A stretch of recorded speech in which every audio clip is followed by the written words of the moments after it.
Well, just like we're doing today with CRISPR and this newer technology of DNA splicing.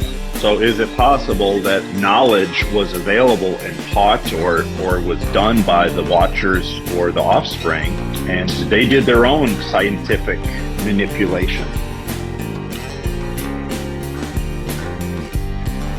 Maybe they even had the ability to manipulate those things, not necessarily with a laboratory, but maybe even as an ability. And God found that to be very offensive or sinful.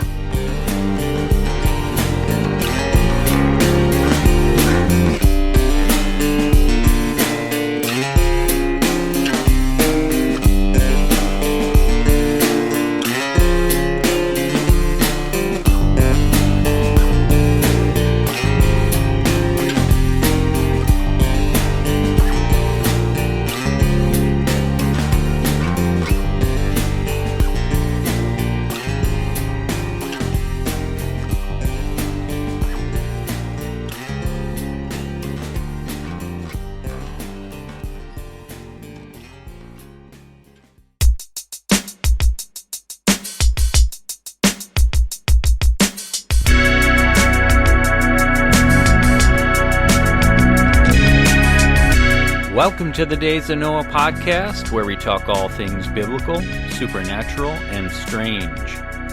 This week we're going to dive into reviewing Blurry Creatures episode number 11 with Dr. Judd Burton, and discussing, was there a gap of unknown time between the beginning of creation in Genesis 1:1 and 1 verse 2, when the earth was without form and void?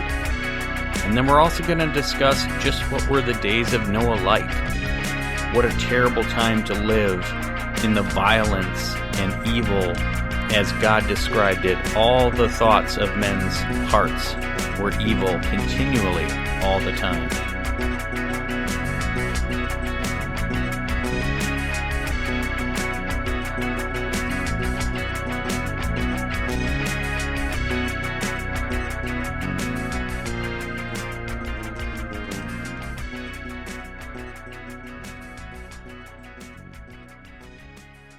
Well, all right. So this week we're going to go over Judd Burton, guest on Blurry Creatures episode number 11. And I didn't write down the title of the show for some reason. Do you guys remember? Episode 11 with Judd Burton. I think it was something to do with, it might have even been The Days of Noah, the title of our show. Because he's talking about kind of the antediluvian world. Right. The Ancient Giants with Dr. Judd Burton. And was it Ancient Giants? Okay. It was his first, it was the first time on the show for Dr. Judd. Oh, that's right. Yeah, I was telling Don, he turned into one of my favorites. He's just a living encyclopedia as far as his knowledge. Yeah, he can rattle off stuff. I'd say maybe Gary Wayne, Michael Lake, those are a couple more guys that are just fountains of knowledge right off the top of their heads. Don, the Gary Wayne that Peter just mentioned. So I listened to an episode where he was being interviewed on Blurry Creatures.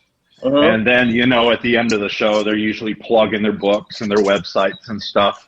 And go figure, I owned his book. It was on my bookshelf. I hadn't even opened it yet, and it came highly recommended. And it's just one of many that I need to read. And go figure, I get to listen to him expound on his book before I even opened the book. But it was which book was that again? The Genesis 6 Conspiracy. Oh, you do? And that one's like 800 pages, right? Oh, yeah. I got it on paperback, but yeah, it's thick. Yeah, so I have the Kindle, but I think I'm going to need to do like an Audible upgrade if they have it available, because that one's going to be tough to get through just reading. I always get through books faster audibly, so. Yeah, me too. Yeah, it helps. All right, so in review of Episode 11, Judd Burton, Ancient Giants. So I think one of the first questions, and they spent a good deal of time talking about this. What were the days of Noah like? So the word is antediluvian, before the deluge. Before the flood. Yeah.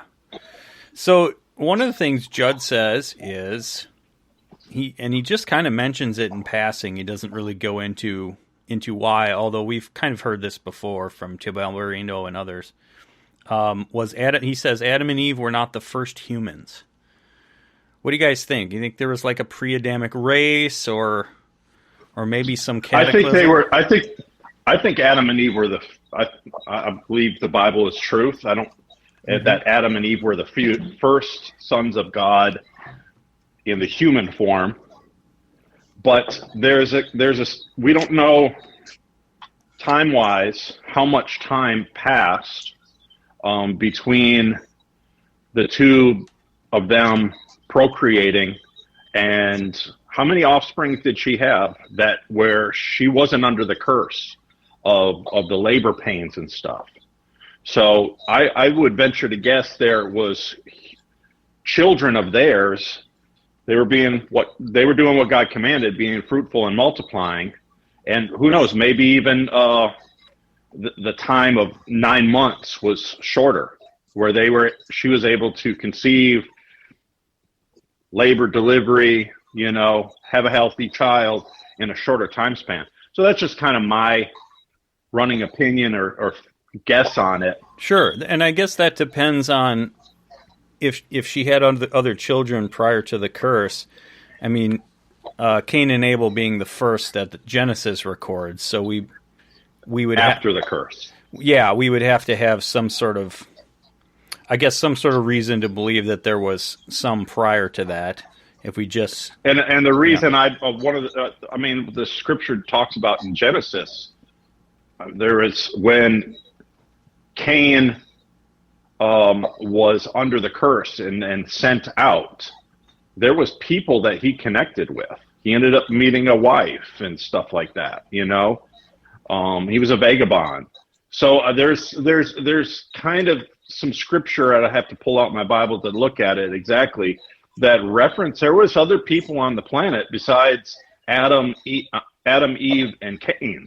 Sure. You know what I'm saying? Well, there could also he was interacting with. There also could have been a fair bit of time before Cain killed Abel, and they had other sons and daughters, and he married a niece or something like that. So it wouldn't necessarily, I guess, all I'm saying is, wouldn't necessarily have to be a predecessor of his. It could have been part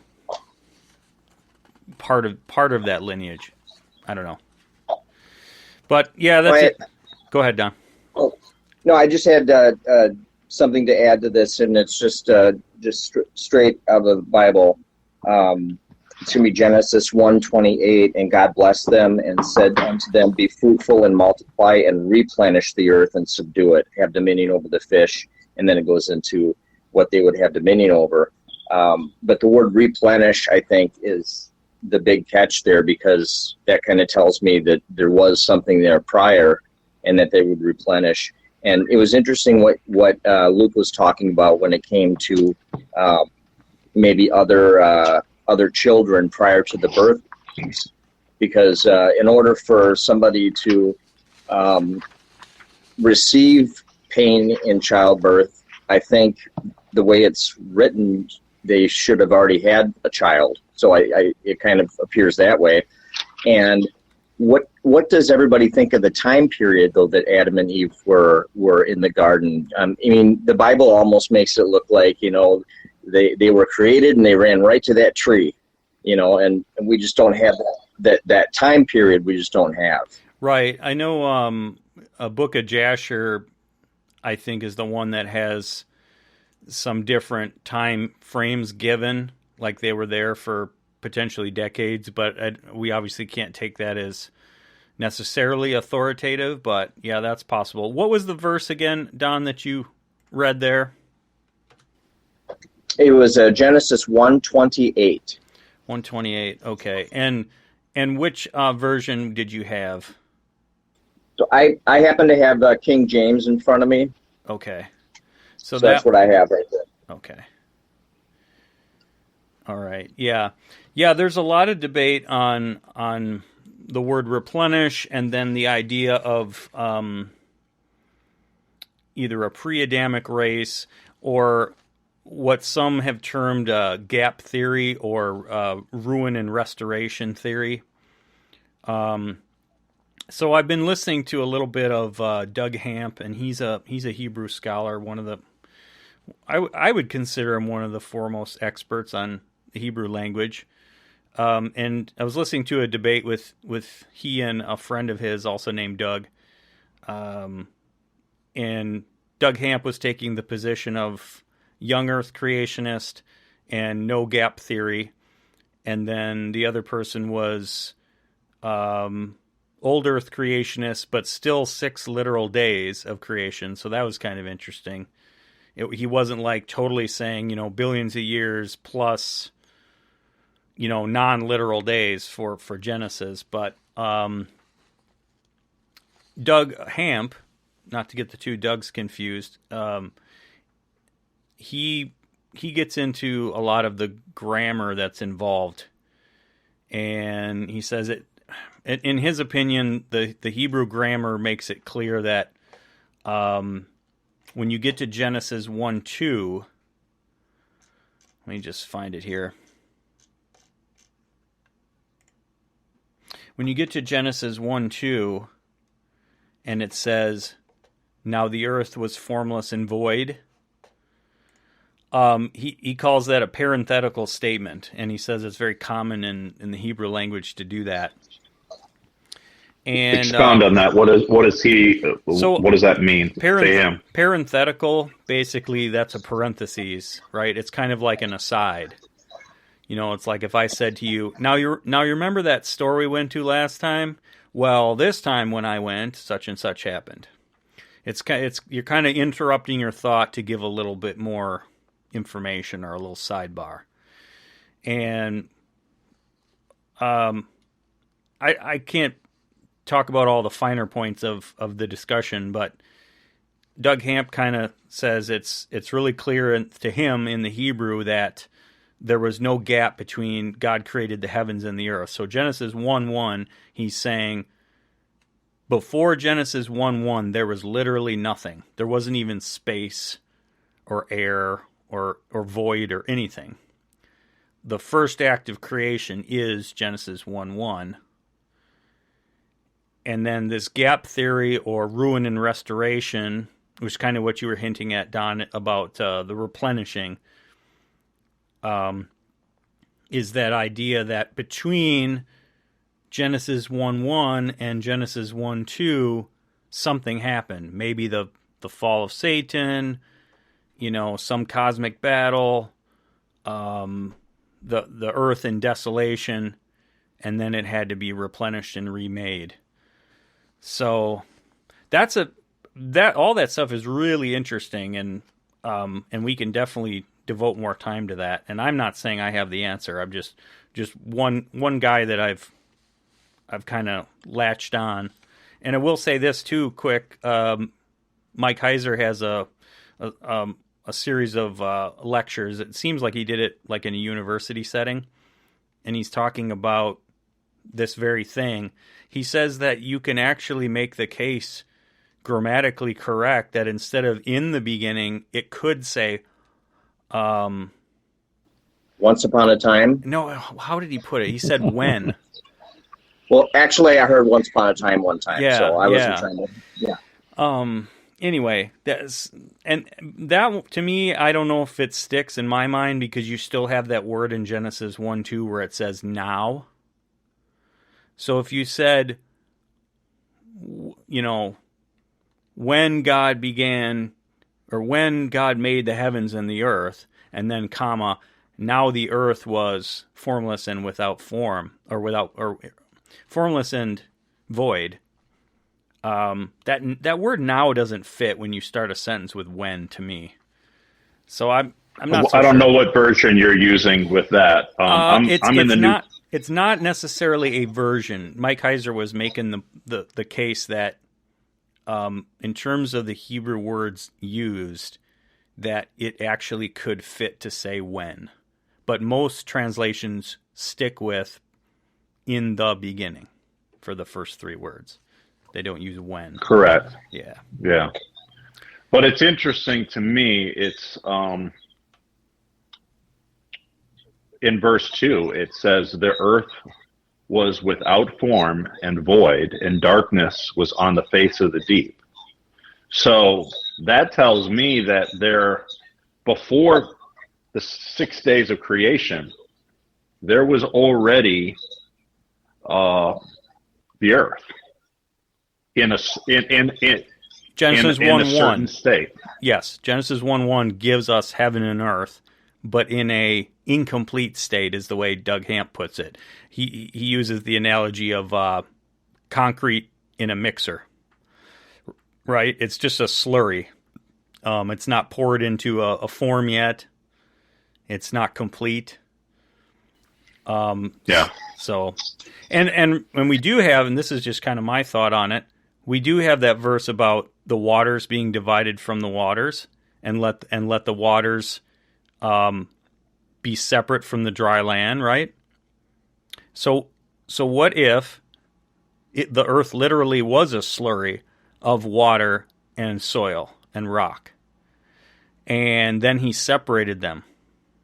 That would make a lot of sense, because then it would literally be like concrete in a mixer. It would just be like this, this goo.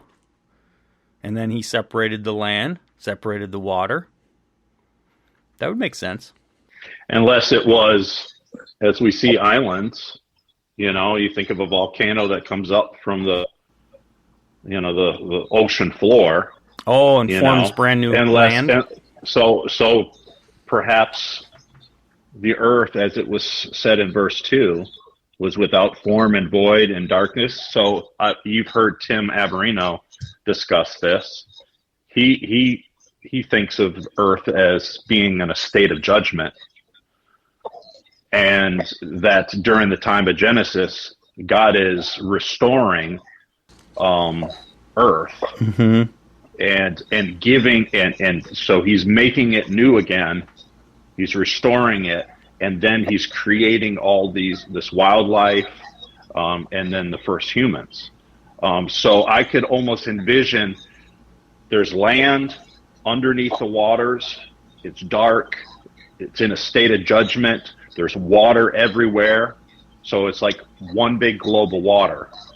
And then out of the water, the land is coming up, which now is, I was just reading it. Mm-hmm.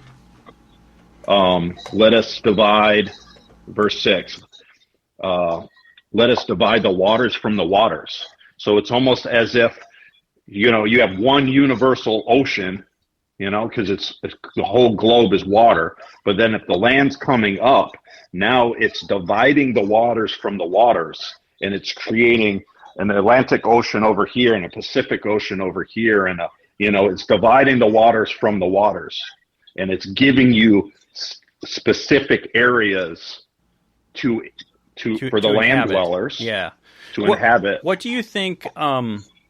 If you were to, obviously Tim's not right here, but if you were to pick his brain and say, okay, let's leave room for this cataclysm or this judgment, where in terms of the order of creation would it have happened? Because if we're talking about we've got heaven and earth and it's without form, because it was later days of creation that he gets to plants, animals, people, all of that stuff, right?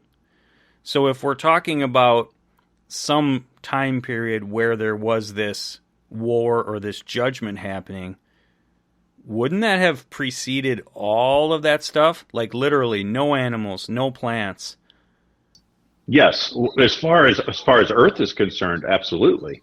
So the Earth would literally be barren. It would just be like water and dirt and and maybe not even our star. Yeah, there's no light. Yeah, So that gets into the gap theory, basically. I'm of the opinion that there's, And I think where he's gathering that viewpoint, which is what I was getting at with verse 2, the earth was without form and void, and darkness was on the face of the deep.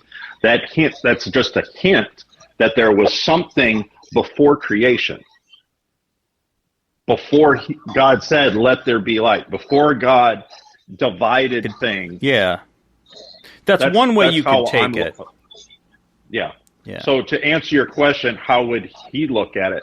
That's how I would interpret his thinking, is he's looking at scriptures like that hint at something before creation. Okay, so you would say he would fit right in with the gap theory that between Genesis 1:1 and Genesis 1:2, there was something untalked about that went on. Yeah, go ahead. That's my opinion as well on creation, that even the angelic was created, because I think there's reference of it in Job, that the angelic was created before man. I've heard many commentators talk about it, that the angels observed the creation or the rebirth of earth and the creation in Genesis 6. They observed all that stuff. What verse? What is the first verse that we have that talks about the angels? Well, I mean, we've discussed it before, that we believe, we've heard or researched that Job is considered to be the oldest book of the Bible. And I want to say that Job makes mention of it. Well, right, at the foundation. But you're referring to the creation of angels. Yeah, so, I mean, I guess if we were to... I'm just trying to reference offhand when it's first mentioned, because already in 1:26, Genesis 1:26, it says, "Let us make mankind in our image, in our likeness." And not to get into that here because we don't have the time or maybe we haven't done the study, but I don't believe that has to do with the Trinity, that actually is what Mike Heiser would call the divine council, where he's actually talking to his first creation, the angels, to make mankind in our image. So they're already there. I agree with you. But I think Tim would have to agree with the gap theory that between Genesis 1:1 and 1:2 there was some event. And that's where Doug Hamp is saying that the Hebrew grammar doesn't leave room for that. But we can look into that further. Go ahead, Don. And obviously, yeah, go ahead. Go ahead, Luke. All I was going to say is, obviously, if you're just using Genesis as a reference point, you get the rebirth or the creation there, and you have Adam and Eve, and then you have the temptress. It sounds like a woman. The tempter. Tempter, yeah. Come into the garden. Mm-hmm. So that tells me that he was already created before Adam and Eve were formed.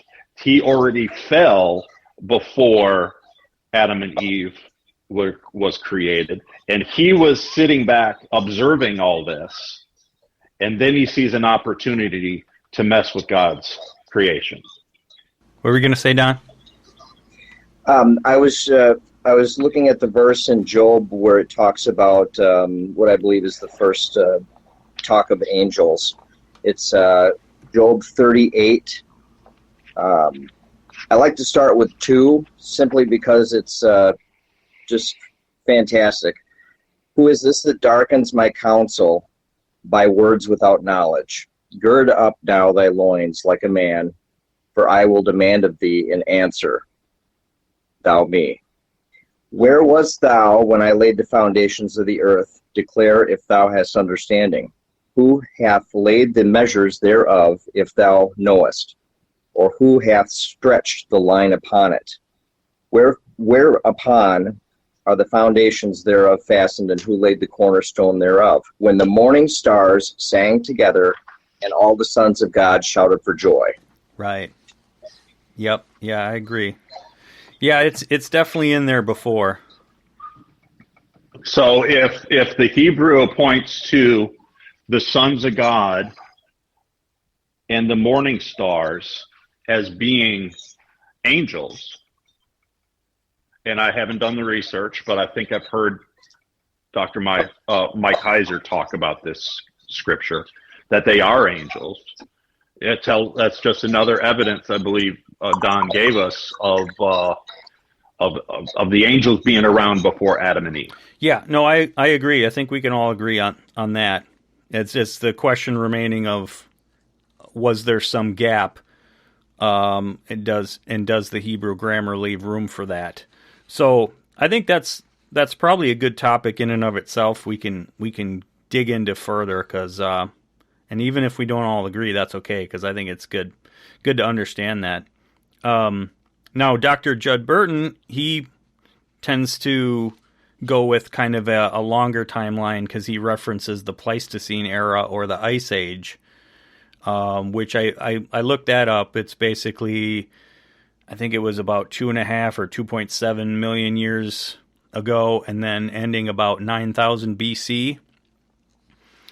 And so he's talking about the flood of Noah happening right around the end of that.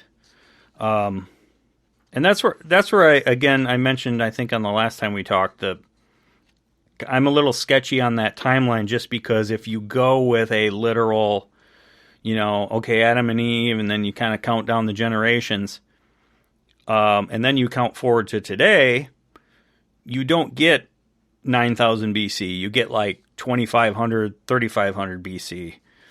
So I know the 9,000 BC works well with like what Graham Hancock and Randall Carlson are finding out, right? Because they're talking about rocks, megaliths being burned, like some sort of solar event happening. You guys recall that? Yep. Yes. Yep. Or like an asteroid calamity, something like that. So, yeah. So I'm not. Which would be like, yeah. A nuclear blast. The impact would be, a fiery one. It's interesting. I don't know if you guys have ever heard this. So, the names of the first patriarchs, I guess you call it, of creation, are really interesting if you string them all together. Okay, so you have Adam, and then Seth, and then Enosh, Kenan, Mahalalel, Jared, Enoch, Methuselah, Lamech, and then finally Noah. Okay, and if you take all of those names and you take their meaning, look at what it says. Man appointed mortal sorrow, the blessed God shall come down teaching, his death shall bring the despairing rest. Isn't that fascinating?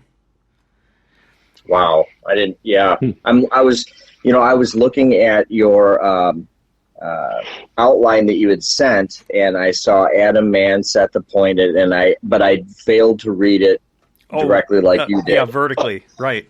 Yes. Yeah, so that's incredible.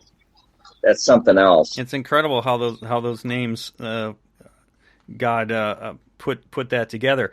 Now, one thing we could do too is, as we're talking about maybe doing this like a book club sort of thing, where I know we're using Blurry Creatures episodes right now, which is fine, but I'm listening to Ryan Pitterson's book, Judgment of the Nephilim, and he's got a really interesting section about Lamech, possibly being the first family that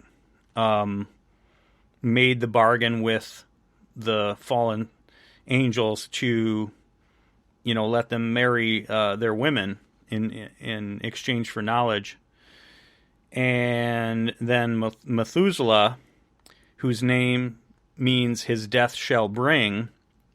Basically, Ryan talks about Methuselah being like a walking time bomb, because his name literally means that when he dies, the end of the world is coming. And and then the Bible says, well, I'll just read this because this is from Ryan's book. This will say it a little better. Okay, so this is from Ryan Pitterson's book, Judgment of the Nephilim. It is noteworthy that Enoch walked with God after he begot Methuselah. Something at that specific juncture in his life brought the prophet to a life of devotion to the Lord. Methuselah's name provides a clue. The name Methuselah in Hebrew means, when he is dead, it shall be sent. Such an ominous title was an indication that Enoch received divine revelation at the birth of Methuselah, and the prophetic message was of a coming judgment upon the earth. A closer look at the timelines of the genealogies of the patriarchs suggests it's no coincidence that Methuselah died in the same year the flood was sent upon the earth. Enoch knew centuries in advance that the destruction of the earth and the human civilization was linked to the life and death of his child. And then he quotes theologian A.W. Pink, who wrote this: "Suppose God should say to you, the life of that little one is to be the life of the world. When that child dies, the world will be destroyed. What would be the effect upon you? Not knowing how soon the child might die, there would come before you the possibility that the world might perish at any time. Every time that child fell sick, the world's doom would stare you in the face. Suppose further that you were unsaved, would you not be deeply exercised? Would you not realize as never before your urgent need of preparing to meet God? Would you not at once begin to occupy yourself with spiritual things? May not some such effects have been produced upon Enoch? Be this as it may, and it is difficult to escape such a conclusion, it is certainly implied that from the time Methuselah was born, the world lost all its attractiveness for Enoch, and from that time on, if never before, he walked with God." Which it's interesting what you read there, because as we know, Enoch had such a devout relationship with the Lord, intimacy, that he basically got taken, raptured. He did not see death. And if he had a son that made that kind of impression on him, that might have been a catalyst in his spiritual walk, that I am going to make every moment of every day to get closer to this Creator, and this child of mine is motivating me. Yeah, that seems to be what they're saying. I think that they make a good case for that, both biblically and kind of speculating on it, if I can get my words out. Also, too, I think Lamech, his name meaning despairing, because that would have been the time period when God saw that the earth was full of violence and every thoughts of man was evil all the time. So that would have, if he would have been kind of that from the line of Cain, I believe, bringing about that contract with the fallen angels, bringing in the Nephilim offspring. His name is very fitting. And then, of course, Noah being rest or comfort, that God's dealing with this. And again, we can't take it as canonical, but I like how the book of Enoch says things like,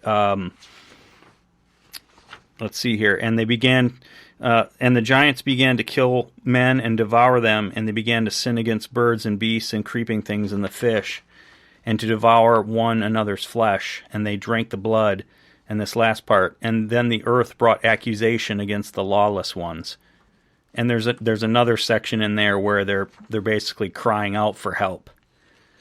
And I think that's one thing I wanted to mention about, like, what was this world like, was just how incredibly difficult it must have been for humans to survive.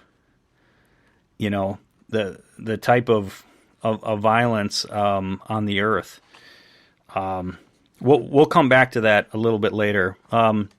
One thing too, and this is kind of a theory both based in evolutionary thought, but also creationists kind of have this, and I think we've talked about it too, that there may have been a higher oxygen content in the atmosphere. And Dr. Judd talks about that, like experiments with fish where they've hyperoxygenated the water, and these fish get 2 to 3 times their normal size. I did look that up just briefly at Answers in Genesis, and they kind of talk about the reasons for and against that. But they caution that we shouldn't be dogmatic and say that we know it was like that, because we're not really sure. I don't know. What do you guys think? You think there's something to that maybe that had to do with like full genetic expression, as Dr. Judd calls it, where animals and plants were able to get to these massive sizes because of that? I think that it's as good a theory as any, but I like what you said, that we shouldn't be dogmatic about it, because I think looking at this information from a Christian perspective, we do have to leave I think those doors open for what God has possibly done and not told us about. Right. Yeah, and I think some people have suggested too, like maybe the flood was the thing that changed, because again, it's talked about that water came up from the ground. So if we go to Genesis 2, 5, and 6, the Lord God had not caused it to rain upon the earth, and there was not a man to till the ground, but there went up a mist from the earth and watered the whole face of the ground. So again, we can't be for sure that this is saying that there was no rain, but it does seem to suggest that rain hadn't happened yet. So again, just as a kind of a counterbalance to this view, because I tend to agree that that's what that verse is saying. But just to balance that out, Answers in Genesis says, that isn't necessarily the case. We can't be certain that that's what that's saying. You guys have any thoughts on that?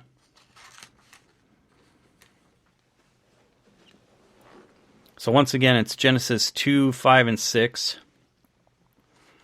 And talking about the mist coming up from the ground and that there was no rain. Basically kind of like a rainforest condition is what I would imagine. One of the things that Answers in Genesis says, I'll just read it here. Another often overlooked aspect of this argument is that rain is an integral component of the water cycle. So that process of evaporation, cloud formation, and precipitation to recycle the water supply. Well, it's possible, because if you look at the Genesis 2, where you're making mention of that mist coming up, this is before the fall. So this is before the fall of Adam and Eve. So it's possible God used that type of method to water everything, to provide the nutrients for the plants and everything. And it was after the fall, things changed. I mean, the whole planet changed. The DNA potentially even changed of Adam and Eve. I know there's speculation on that. But that might have been, rain might have came after that. And then you have droughts, and then you have seasons of deluge of water, and the cycles. The cycles. Yeah, I think one thing the Answers in Genesis overlooks is they're kind of suggesting here that this water cycle is necessary, but I don't know that it is, because if you guys have ever done like a little project in school growing up where you make a little terrarium, right? And you've got you put some water in there, and then it basically just it is a cycle in a sense, but it's not rain. It just stays kind of misty and humid, right? And the water cycles through. There is evaporation and all of that, but it doesn't need to rain. What do you think about the when God talks about the flood and the deep breaks open and is part of the flood, and then of course rain is starting. Windows of heaven. Windows of heaven. My thought is, and this just kind of came to me, but my thought is that when God talks about placing his bow in the clouds, it seems like that's the first time it's happening. And if there was rain like all through, the beginning of time, then God would have had to supernaturally make no rainbows, right, appear. Just to stop them from appearing. Yeah, that's what I've often thought too. And that's brought up in this article on Answers in Genesis as well. And their position is that the fact that God does not imply that he had never set a rainbow in the clouds before, but only that from now on the rainbow would have a special significance. So again, they're trying to just leave open the possibility that there could have been, but now this time it has a special significance. But I'm kind of with you. It's the first time it's mentioned. It does seem to have significance that way. I don't know. There's lots that kind of leave open a lot of speculation. Let's see here. All right. The so-called Golden Age, full of violence, bloodthirsty giants. So it's talked about too. Just the idea of the giants subjugating humanity. Even with Michael Tellinger and the kind of the Sumerian parallel creation story of the Anunnaki. Luke, you and I talked about that, where that's basically the Watchers. That's basically the angels. It's just a non-biblical understanding of it. Is like humans were the slaves. Like we were eaten, we were treated awful. Whatever they wanted to do, they could do. And that's where I was reading the verse from the book of Enoch about devouring one another's flesh and drinking the blood. And just if you think about it, that's the original like vampirism, right? Like the drinking of blood came from that originally. As a precursor. Well, and it's part of salvation too. So that's where I would kind of get a little bit confused. It starts off where God says, "Do not drink blood," and then Christ Himself at the Last Supper says to drink blood, his blood. Yes. And so I can see how the Jews at the time would be completely out of their minds with what he's saying. With that saying. Oh, you're right. Well, and again, we're talking about, I shouldn't say again, but just theologically, Christ fulfilling the law and Satan trying to counterfeit. So the drinking of blood would have been a counterfeit life, because the Bible says the life is in the blood, or the blood is in the life, right? Right. So I think, and it's also interesting that God specifically mentions that right after Noah gets off the ark, I believe.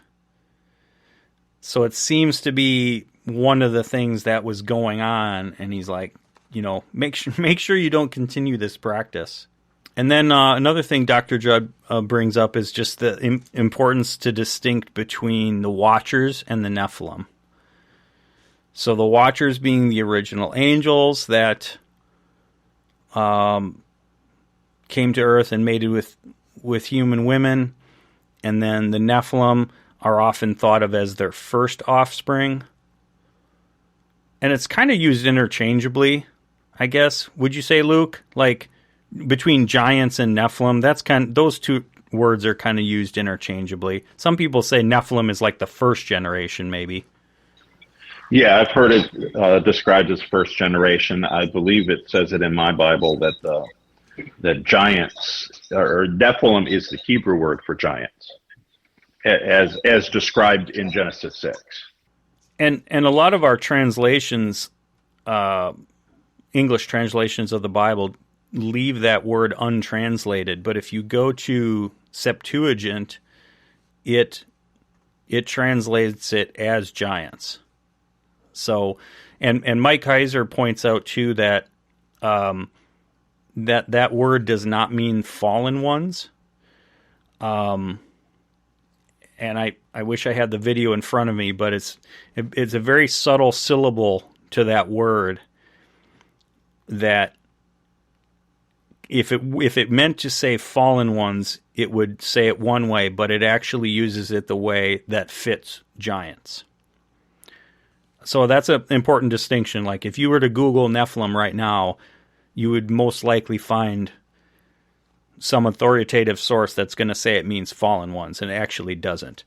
I think Mike Kaiser says it's like Nephilim or something like that would be correct for fallen ones, but Nephilim is something different. It's giants. All right, it's kind of moving on from there, unless you guys have any other thoughts on that, kind of that pre-Adamic world or pre-flood world.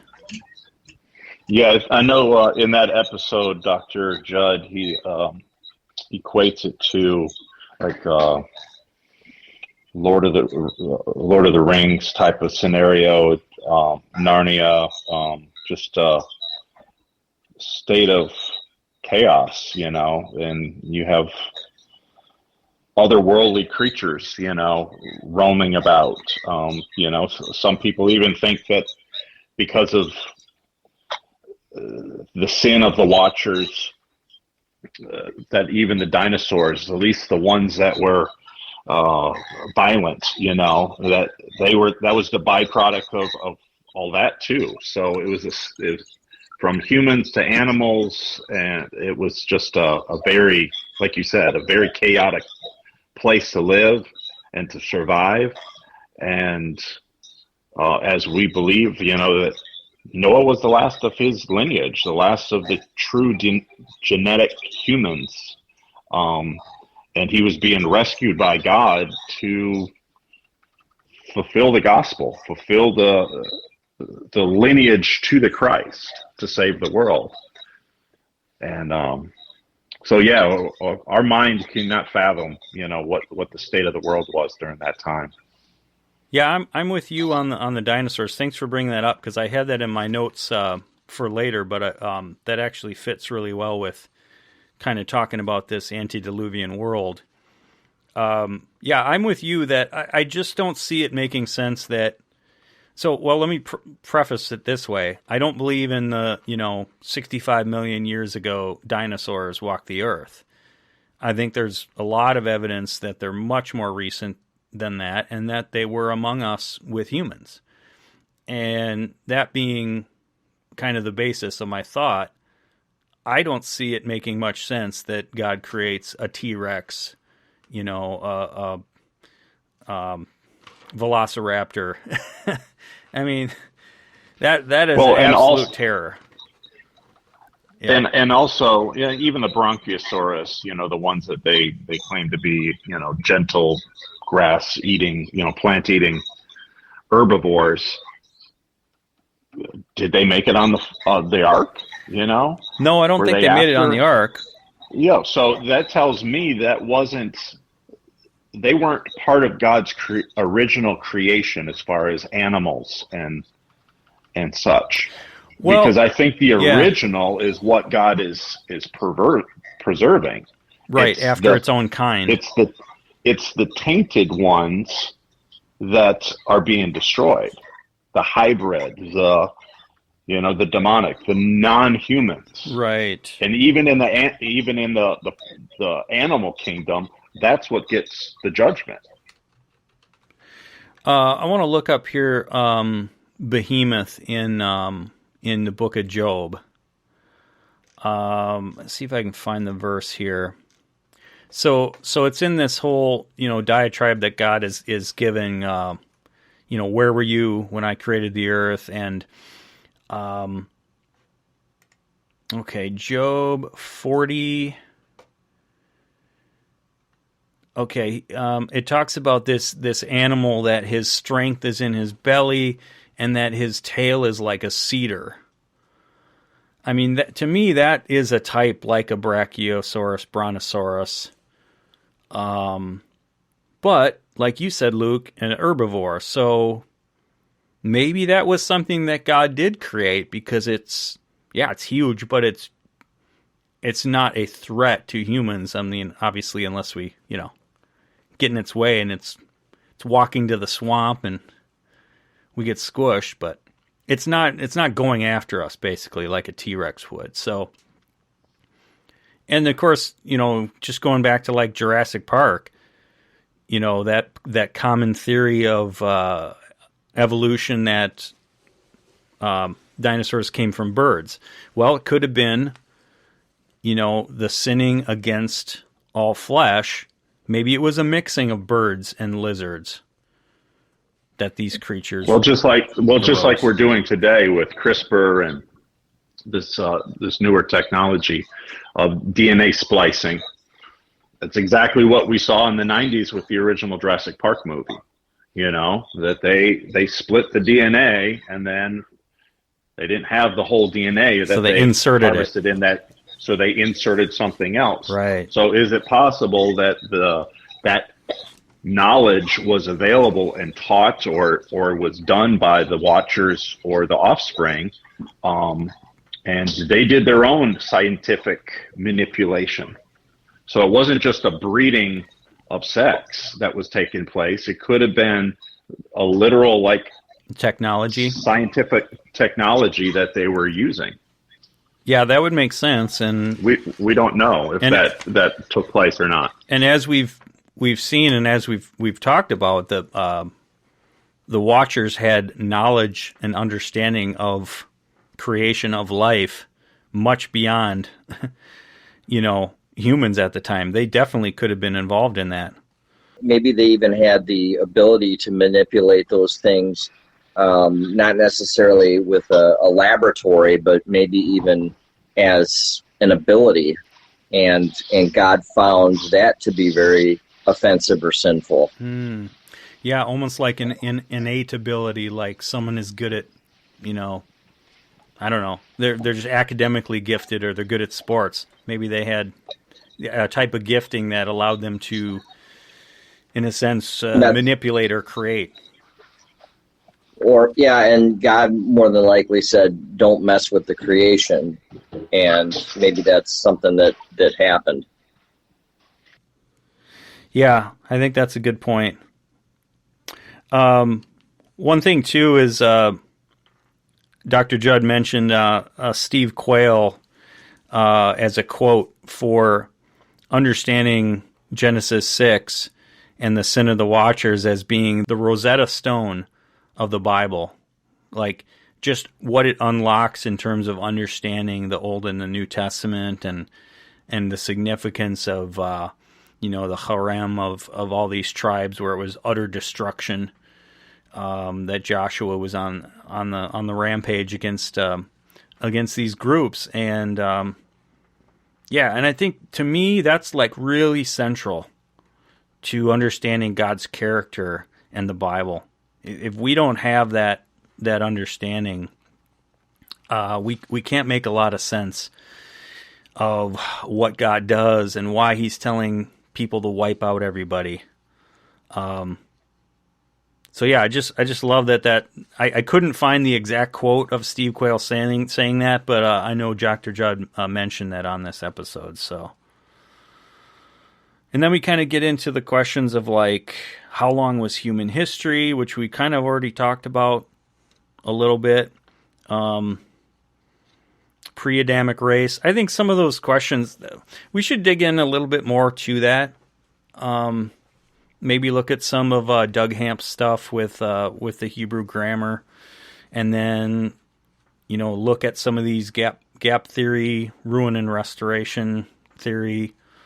Luke, I kind of wonder if Tim Alberino's book Birthright has a chapter or two on why he thinks there was this cataclysm event or this war. I believe it does. Does it? Okay. I think he makes mention of it in some of his interviews on Blurry Creature. And if you were to look him up on YouTube, I think he did kind of a commentary to his own novel, to his own book, in the YouTube format. And I think he does expound on that in the book.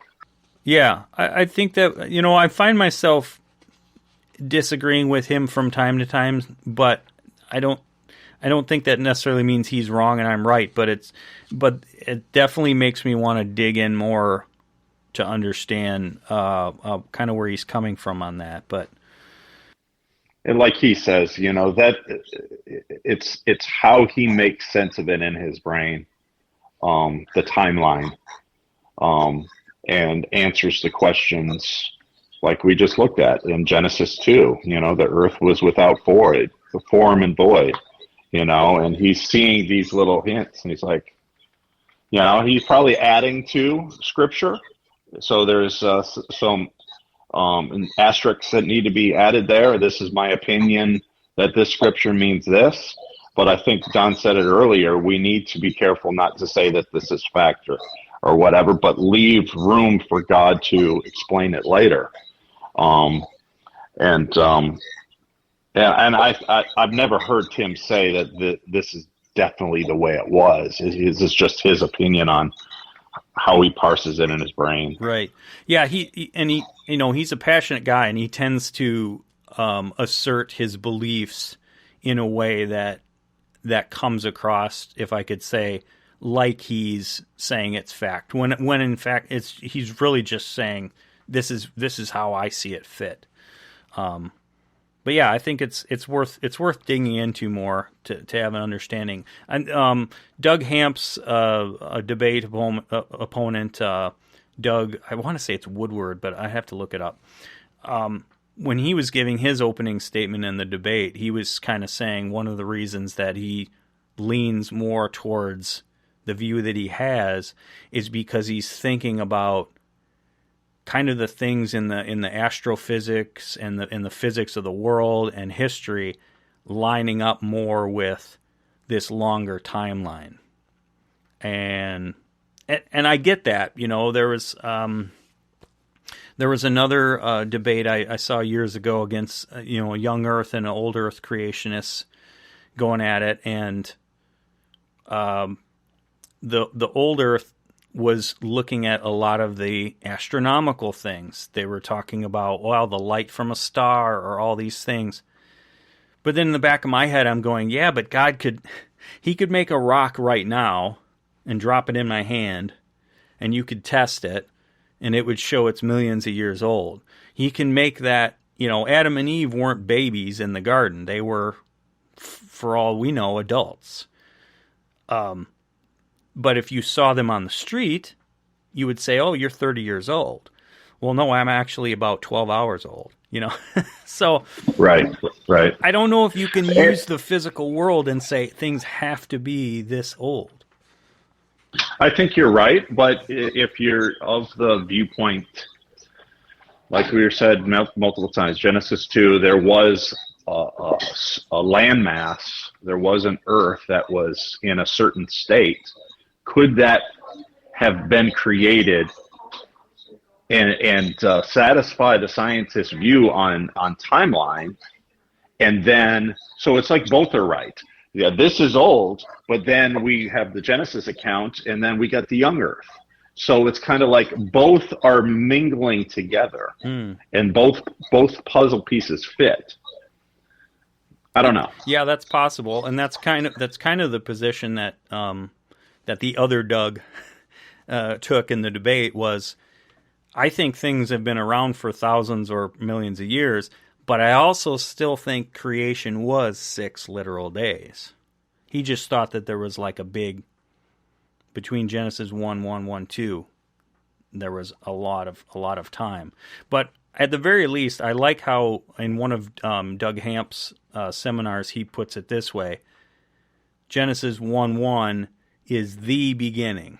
Like there's nothing before it. There's literally just God, and that's kind of where at least I start with, and then from 1:1 to 1:2, that's a little more up in the air. But yeah, you know what? I think let's save some of this other stuff for next time. Let's get into kind of the significance of Mount Hermon. Ryan Pitterson has a section in his book where he asserts that it may have been more likely the River Jordan is where these watchers would have come down and commingled. So we could maybe get into that.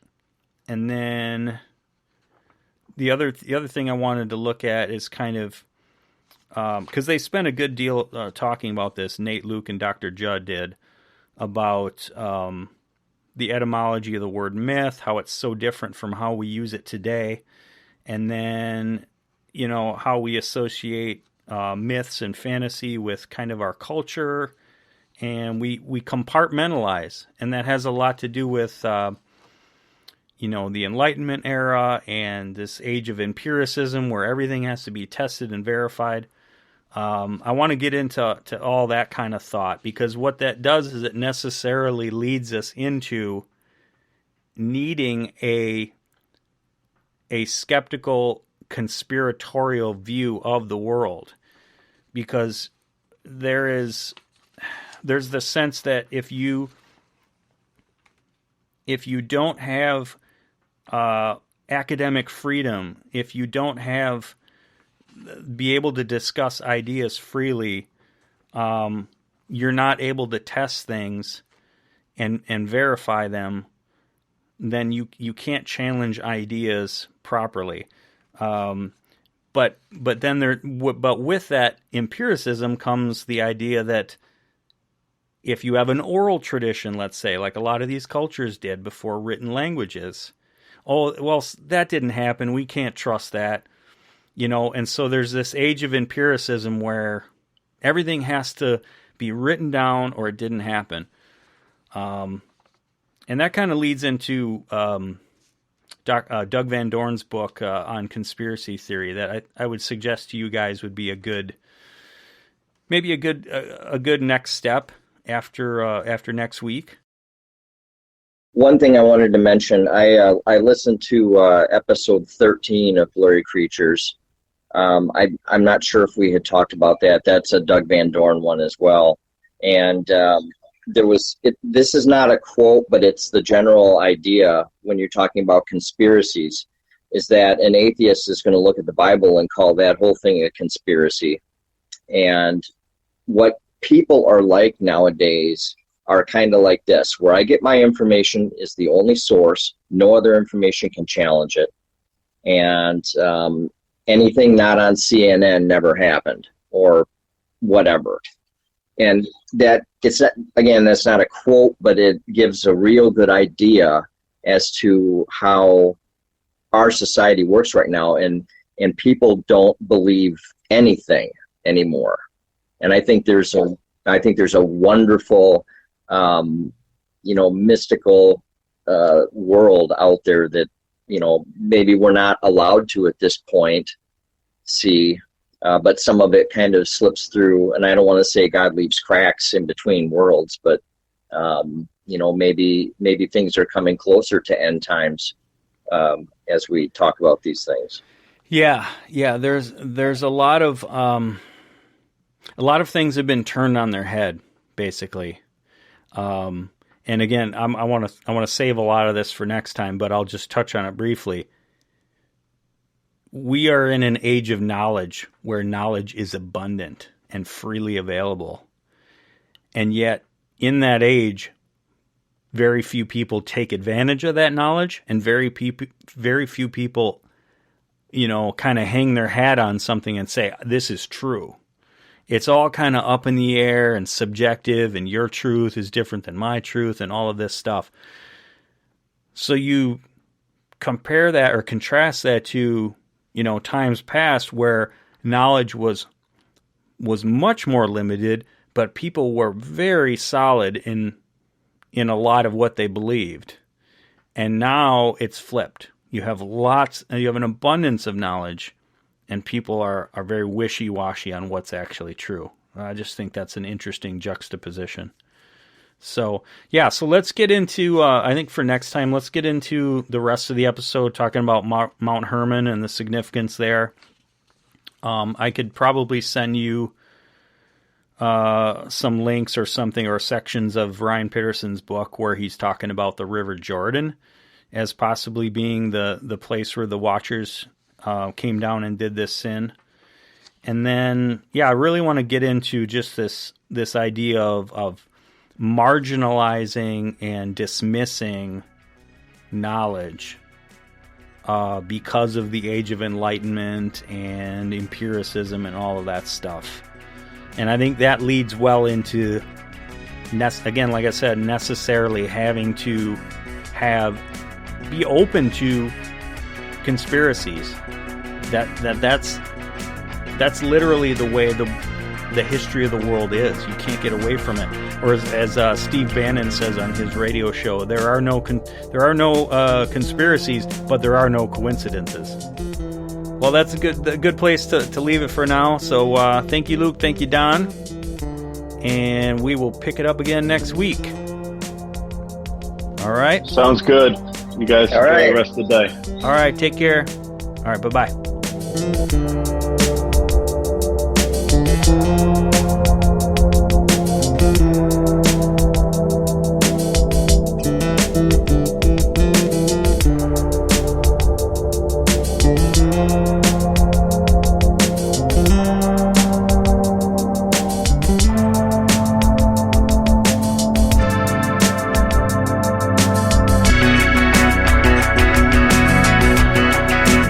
Listening to the Days of Noah podcast. Thanks for tuning in. As always, please leave us a positive review, like and share with your friends and family, just to help grow our audience, grow our listener base, grow this channel to be able to reach more people. We hope to understand the Bible correctly, understand who God is, understand history, and that's why we're exploring these topics. And on top of that, a lot of them are just plain fascinating. So we appreciate each and every one of you tuning in each week. Come back next time. See you then. Bye-bye.